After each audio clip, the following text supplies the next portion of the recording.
tukio la kuwaunganisha pamoja Michael na Stella, tukio hili la ndoa. Ili tuweze kuanza tukio hili la muhimu, acha kwanza tuweze kupata nafasi ya kumwimbia Yehova kwa shangwe wimbo namba 131, kile ambacho Mungu ameunganisha. Kile ambacho Mungu ameunganisha kilitegemewa na Mathayo 19 mstari wa 5 na 6. Tunawakaribisha wale wenye uwezo wa kusimama, karibuni tuweze kusimama na kumwimbia Yehova.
Asante sana kwa kuendelea kutupa ulinzi wa kiroho na pia kuendelea kutunza hata pia kimwili, na tunafurahi kwa kuwa tumeweza kufika hapa kwa ajili ya tukio muhimu, tukio la ndoa kati ya Stella na Fares. Tunasali sana tukio hili la ndoa liweze kuwa lenye kustahili na liweze kupendeza machoni pako, tukijua kama wewe ndio mwanzilishi wa ndoa tangu mwanzo kabisa. Wewe ndio uliweza kuanzilisha kama mwanaume na mwanamke uweze kuwa pamoja na waweze kwenda kwa njia ambayo inaweza kupendeza wewe, ukiwa wewe kama kamba ya tatu, na kuweza kuwasaidia waweze kutenda kwa njia ya upendo, au muungano huu uweze kuwa ni upendo. Tunasali Yehova uendelee kuwasaidia hata kupata katika maisha yao wanandoa hawa Stella na Fares na Stella, waweze kwenda waweze kuwa katika upendo, hata waweze kutenda kwa njia ambayo itakufurahisha wewe. Tunashukuru sana Yehova kwa tukio hili, na hata pia tunaomba iweze kuwa yenye kupendeza machoni pako, na tunajiweka chini ya uangalizi wako wakati wote wa tukio hili, tukisali kupitia mwana wako Yesu Kristo na mfalme wetu. Amen. Amen.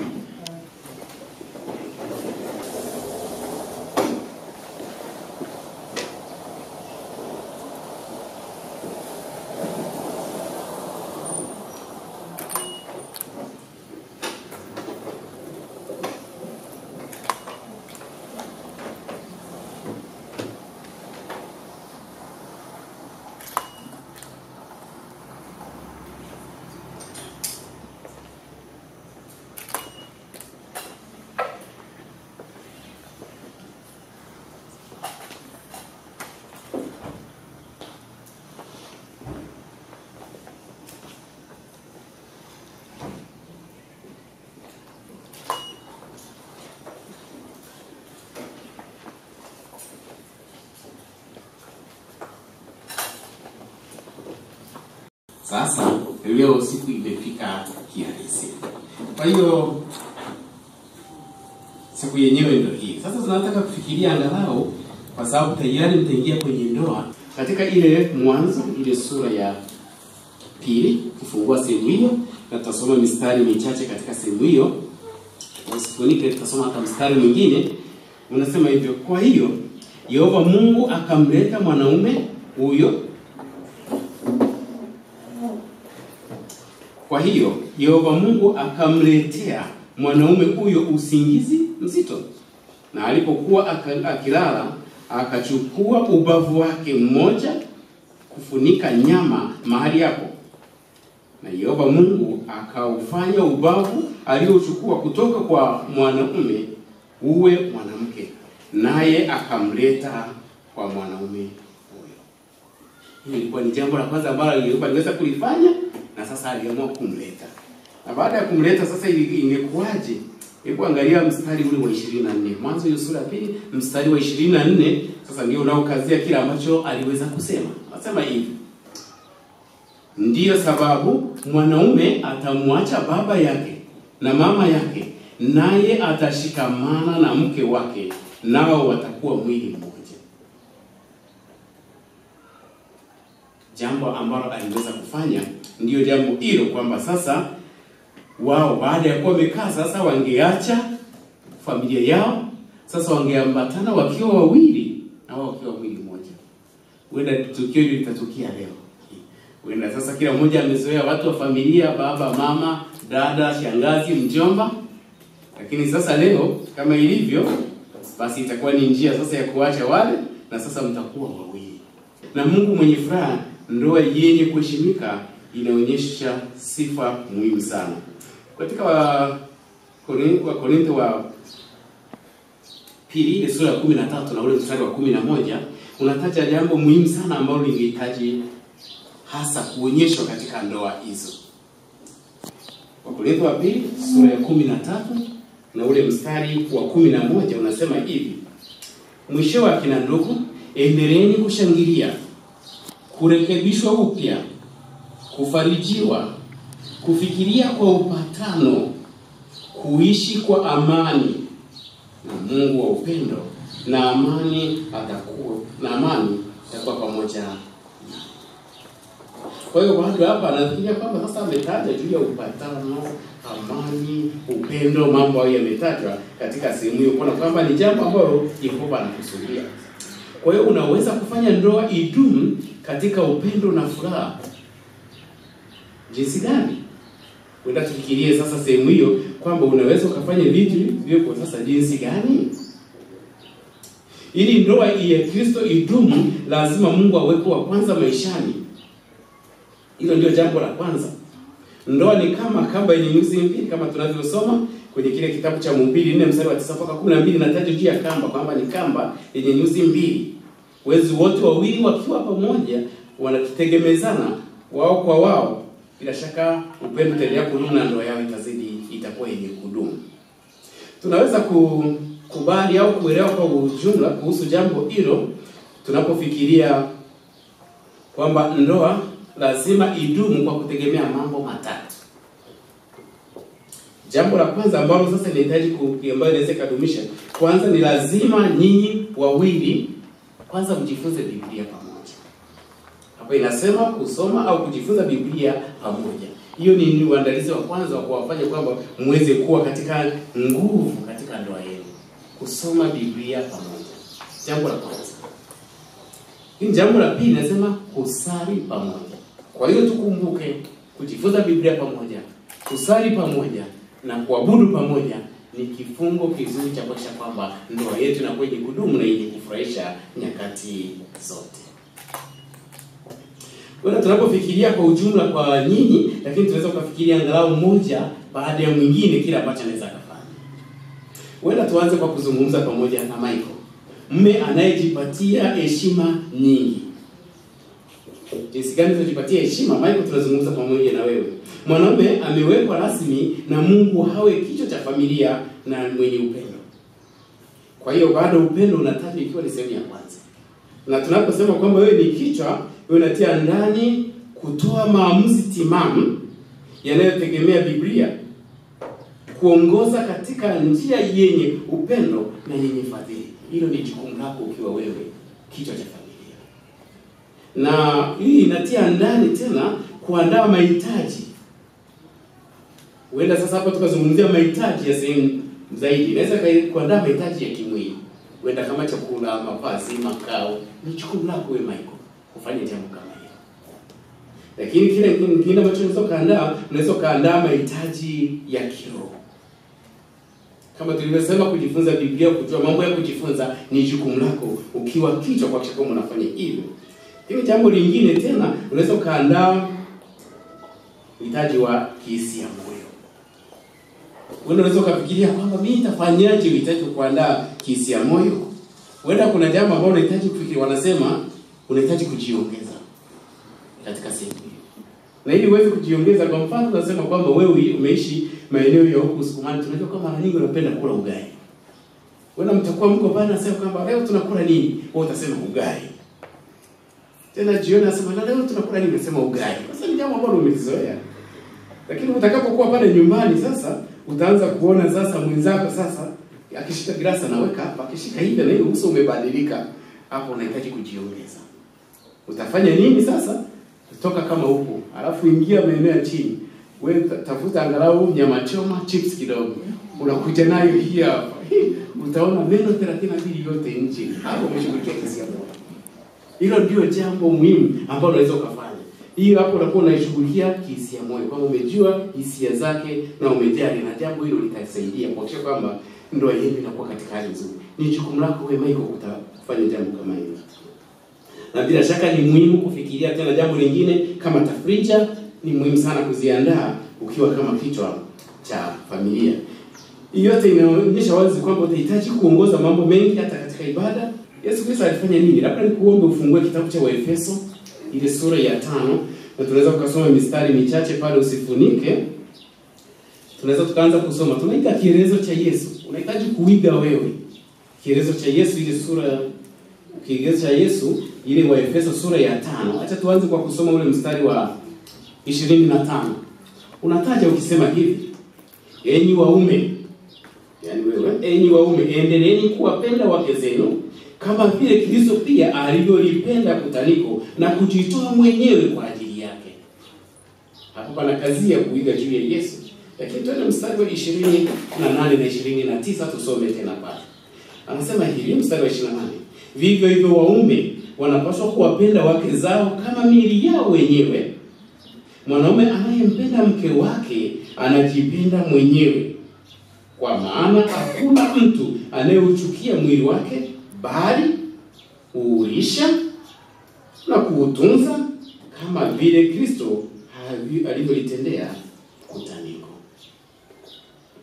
Hapo kuna majukumu ambayo unahitaji kufanya kuona kwa kumuiga Yesu. Yesu alikuwa na hiari ya kutoa uhai wake kwa ajili ya kutaniko. Na yeye alitanguliza wengine kwanza bila kuwa mwenye binafsi. Ilikuwa ni Yesu alifanya hivyo. Bila shaka unahitaji kuiga kielezo cha Yesu. Yeye alikuwa mpole na chanzo chenye kufurahisha. Hata tunasema mwili wake. Yaani tunasema hivi, nasema hakuna mtu mwenye akili timamu anayeuchukia mwili wake au kuwa mwenye ukatili kwa mwili wake, bali utimiza mahitaji yake. Kwa mwili wake atakuwa mwili mmoja kama tulivyo sasa. Mume asiwe mwenye hasira yenye jeuri kwa mke wake. Hilo ni jambo muhimu katika neno hata katika kutenda. Upasi kumshushia hata heshima. Hayo ni mambo machache ambayo Biblia inaagiza wewe ukiwa kama kichwa unahitaji kufanya. Maana yake unahitaji kuongoza familia yako kwa njia nzuri ya upendo, kwa kumuiga Yesu Kristo ambaye ndiye kichwa cha kutaniko Yesu. Na wewe sasa utakuwa kichwa cha familia, unahitaji kuongoza kwa njia nzuri. Unahitaji kuwa kiburudisho, kumburudisha. Kuhakikisha kwamba sasa unaongoza kwa njia nzuri ambayo inafurahisha na ambayo sasa itasaidia ndoa yenu kuendelea kwa yenye furaha. Ndio kusudi la Yehova katika maisha ya wenye ndoa. Wewe tuzungumzie mambo hayo machache, lakini tunaweza tukageuka kidogo tena, tunaweza kuingia kwa sasa sala tena. Wewe mke anayependwa sana. Hapa tunazungumzia kuhusu wewe. Biblia inaonyesha daraka la mke katika ndoa ni lenye kuheshimika.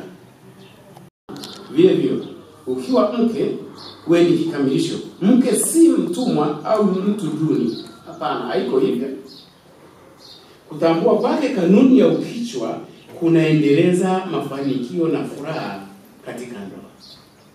Kwa hiyo maana yake kusema kwamba pengine labda ni mwanamke si kwamba ni duni. Kujitiisha ni jambo muhimu sana. Kama ninavyosema kwamba kujitiisha maana yake ni kwamba unaiga kieleza ambacho Yehova alisema kwamba ufanye. Utafanya nini? Labda tunazungumza na wewe pamoja sana. Fungua kitabu cha Waefeso ile sura ya 5 vile vile. Tunaweza tukaangalia tena mistari michache katika sehemu hiyo, kile unachohitaji kufanya na ni agizo la Yehova. Katika Waefeso ile sura ya 5, acha tuanze kwa kuangalia mstari wa 22.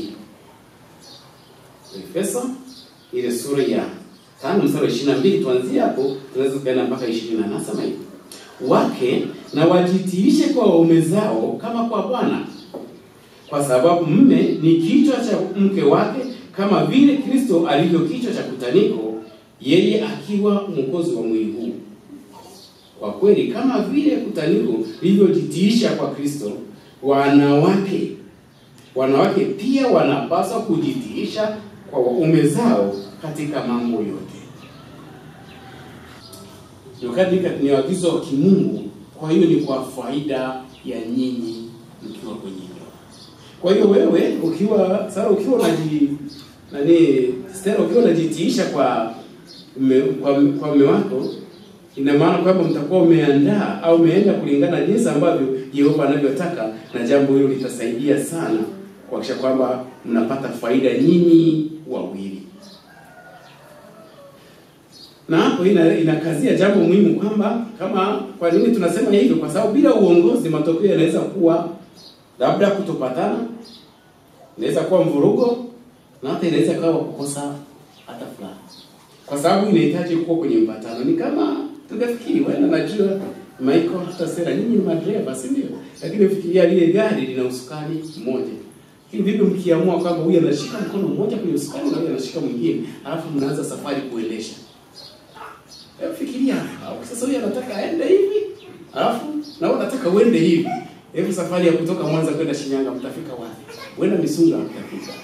Itaishia karibu kabisa, kwa sababu haiwezekani. Sasa hata kwenye familia ikiwepo hali ya kutaka kuendesha, huyu anataka iende hivi na huyu anataka iende hivi, huenda mambo yatakuwa ni mengine. Lakini kwa njia nzuri kuhakikisha kwamba sasa uongozi upo, matokeo yanakuwa vizuri na mnajitiisha, mnafanya ya mke kwa mume inaonyeshwa kwa kushirikiana pamoja na si kushindana kama ilivyoonyeshwa. Anapokosea mke au kikitokea kwamba kuna makosa yametokea, au mume amehitaji kuvunjiana heshima, mke unatumia kanuni za Biblia kufanya ili muweze kufanikiwa katika ndoa yenu. Kwa hiyo tunazungumzia mambo haya kwa kila mmoja kujua wajibu wake. Ni mambo mengi hatuwezi kuzungumza kila moja, lakini angalau jambo muhimu ni kuhakikisha kwamba sasa tunatumia kanuni za Biblia, na kanuni za Biblia zitasaidia hali iweze kuwa nzuri katika ndoa yenu. Basi nyinyi wote wawili mnahitaji kufanya nini? Kuzeni upendo wenye kina kirefu katika ndoa yenu. Kwa nini? Jambo hilo ndio muhimu. Wenzi wote wawili mnapaswa kujivika upendo. Tunaweza kusema nini kwa kweli leo? Jinsi ninavyowaona nyinyi Michael na Stella, mmependeza. Mmependeza kweli, tunawapongeza, mmependeza. Sasa hapa inasema kwamba kama vile mavazi yanavyoupa mwili imara, hivyo upendo unalinda umoja wa ndoa. Mavazi yanaweza pia kuongeza urembo kwa mwenye kuyavaa, kama vile upendo unavyoweza kuongezea uandalizi wa ajabu wa Mungu wa ndoa, urembo wa ndani. Yaani jinsi ambavyo mavazi yanaweza kufanya mpendeza jinsi hivi. Sasa hapa anasema upendo sasa unaweza ni uandalizi mzuri ambao sasa unahitaji ule unakuwa ni wa ndani. Na tunapotaja juu ya wa ndani, inaweza ikawa ni wa ndani moyoni kwa nyinyi wenyewe, ndani upendo unakuwa wa ndani kabisa.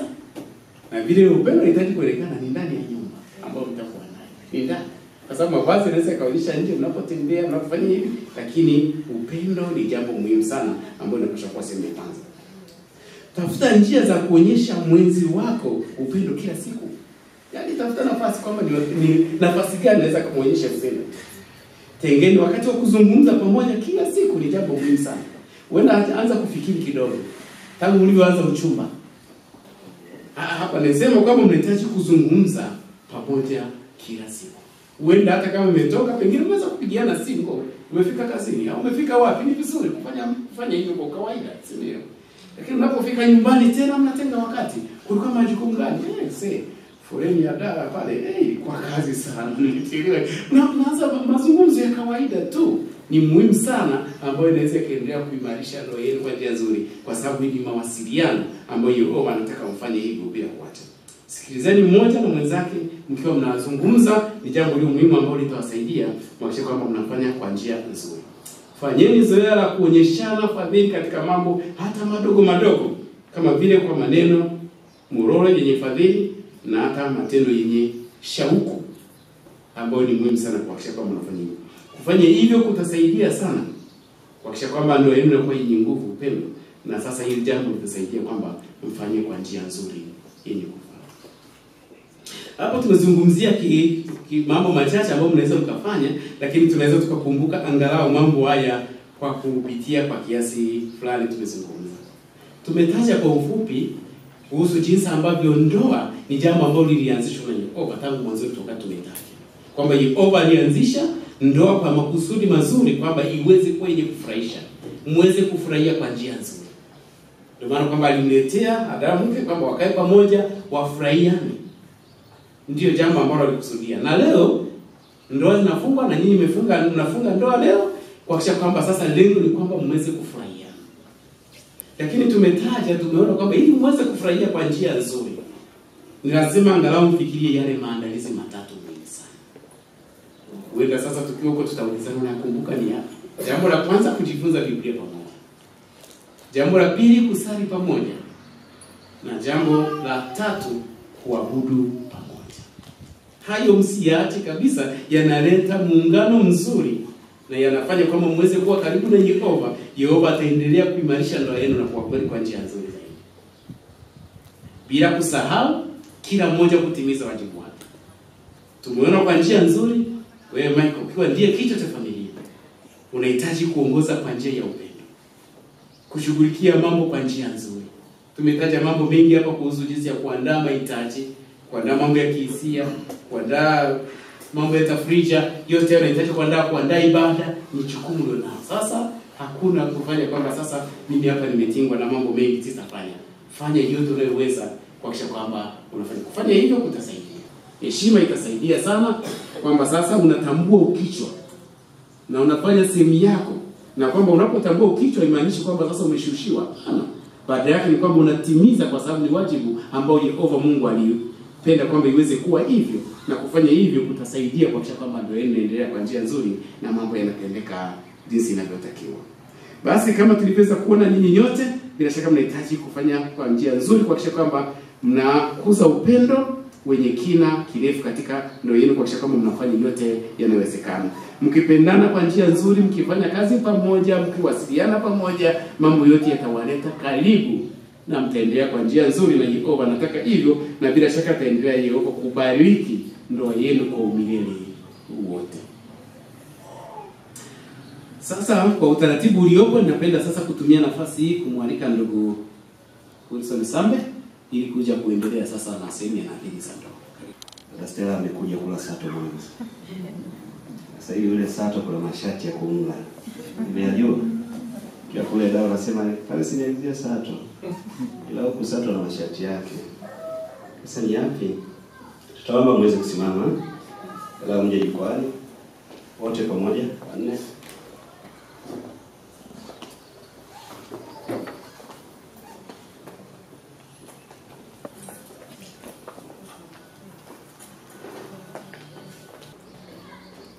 Swali haya tutaanza na Mtobangi Michael Faresi. Katika sehemu hii tunakuuliza hivyo: mimi Mtobangi Michael Faresi na kuchukua wewe Stella Samson Kibonde uwe mke wangu wa ndoa, nikupende na kukutunza sana kulingana na sheria ya kimungu iliyoonyeshwa katika maandiko matakatifu kwa ajili ya waume wa Kristo kwa muda wote ambao sisi wawili tutaishi pamoja duniani kulingana na mpango wa ndoa wa Mungu. Maelezo hayo utayafuatisha wewe. Kuuliza Bwana Michael Fares.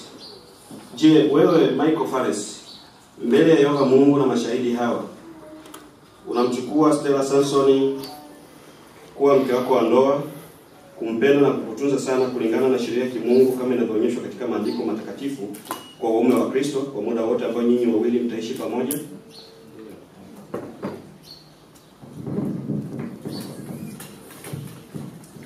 Tuombe. Ndio. Asante. Stella Samson Kibonde, mbele ya Yehova Mungu na mashahidi hao namchukua Mtobangi Michael Faresi kuwa mume wako wa ndoa, kumpenda na kumtunza sana na kumheshimu sana kulingana na sheria ya kimungu kama inavyoonyeshwa katika maandiko matakatifu kwa wake wa Kristo kwa muda wote ambao ninyi wawili mtaishi pamoja. Ndio. Na nadhiri hizi zitafuatisha maneno ambayo tulifanya mapema, na tutaanza na Michael. Tunaweza kuchukua mic. Mimi Mtobangi Michael Faresi. Mimi Mtobangi Michael Faresi. Na kuchukua wewe. Stella Samson Kibonde. Uwe mke wangu wa ndoa. Nikupende. Na kukutunza sana. Kulingana na sheria ya kimungu. Iliyoonyeshwa katika maandiko matakatifu. Kwa ajili ya waume wa Kristo. Kwa muda wote ambao sisi wawili tutaishi pamoja duniani. Kulingana na mpango wa ndoa wa Mungu.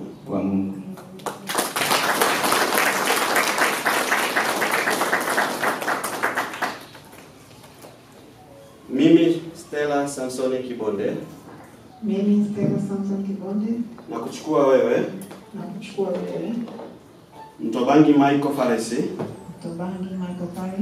Uwe mume wangu wa ndoa. Nikupende. Na kukutunza. Kuheshimu sana. Kulingana na sheria ya kimungu. Iliyoonyeshwa katika maandiko matakatifu. Kwa ajili ya wake wa Kristo. Kwa muda wote ambao sisi wawili tutaishi pamoja duniani kulingana na mpango wa ndoa wa Mungu.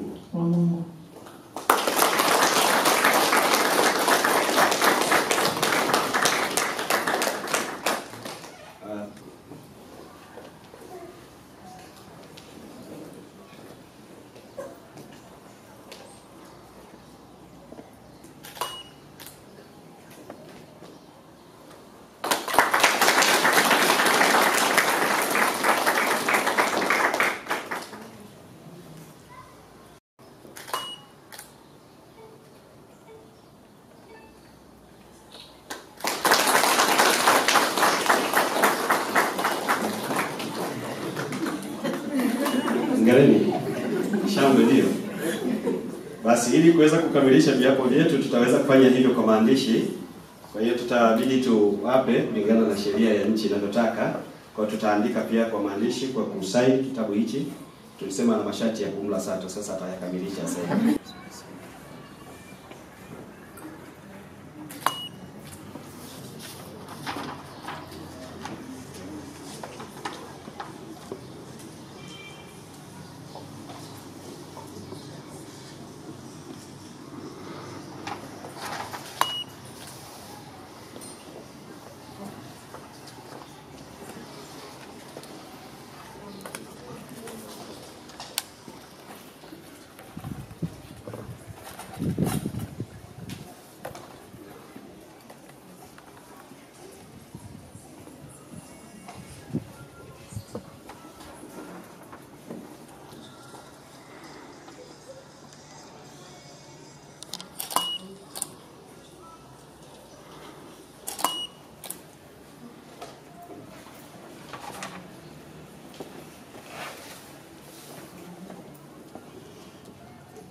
tutaweza kuanza kwa kumkabidhi Michael.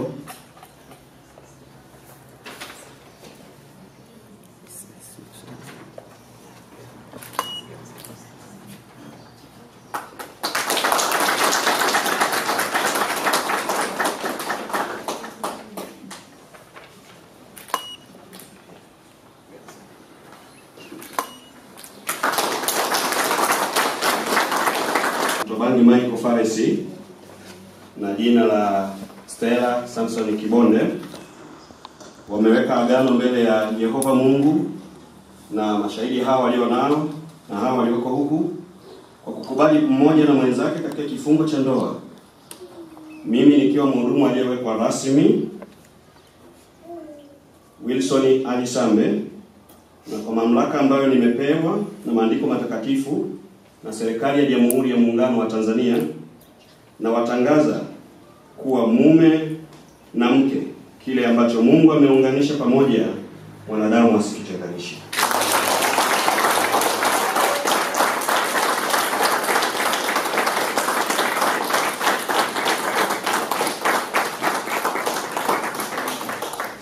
Siku hii ya tarehe 6 Disemba kwa kuungana pamoja katika tukio la shangwe ambalo linafanya mioyo yetu iweze kuburudika kwa kuona ndugu yetu Michael Fares pamoja na mwenza wake Stella Samson wakiwa tayari wamejikabidhisha kwako katika hotuba iliyotolewa hapa, lakini vile vile wameweza kuonyesha watu wote kwamba wao wako tayari kufuata viwango vya maandiko, na ndio sababu wameweza kutoa mwaliko kwa ndugu na dada kushiriki katika tukio hili. Lakini vile vile wameweza kuona kwamba inafaa kuweza kuheshimisha jina lako mbele za watu wengine. Yehova Mungu, tunasali kwa niaba yao uweze kuwategemeza katika ndoa yao mpya, uweze kuwasaidia kwa sababu tunajua shetani ibilisi anatokeza mikazo katika mama imara kwa kujifunza kusali pamoja na kushirikiana katika mikutano ili waendelee kudumisha ndoa yao na iweze kuwa na furaha. Tunajua Yehova Mungu changamoto zitatokea, lakini watakuwa tayari kupokea msaada wa wazee pale itakapohitajika kufanya hivyo, lakini ni mpango wako wa kitengenezo kwamba uweze kuwasaidia. Tunasali pia wengine ambao ni mipango kama hii ya kutukuza jina lako hadharani waweze kufanya hivyo kwa kuliheshimisha kwa kufuata viwango vilivyowekwa katika maandiko. Tunasali na kuomba utusikilize kwa mbinguni kupitia jina la Yesu Kristo. Amen. Mbele yenu mkiwa mkusanyiko ulioketi kwamba hawa ni wenzi wa ndoa halali.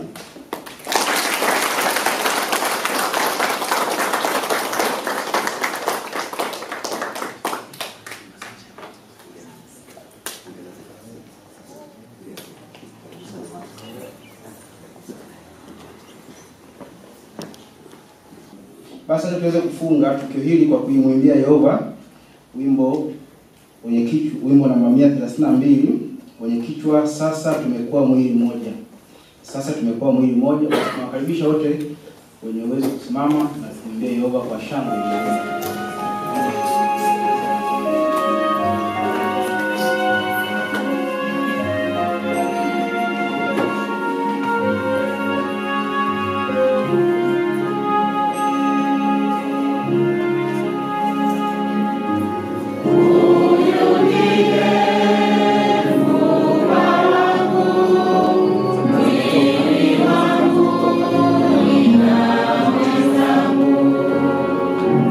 Oh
Basi.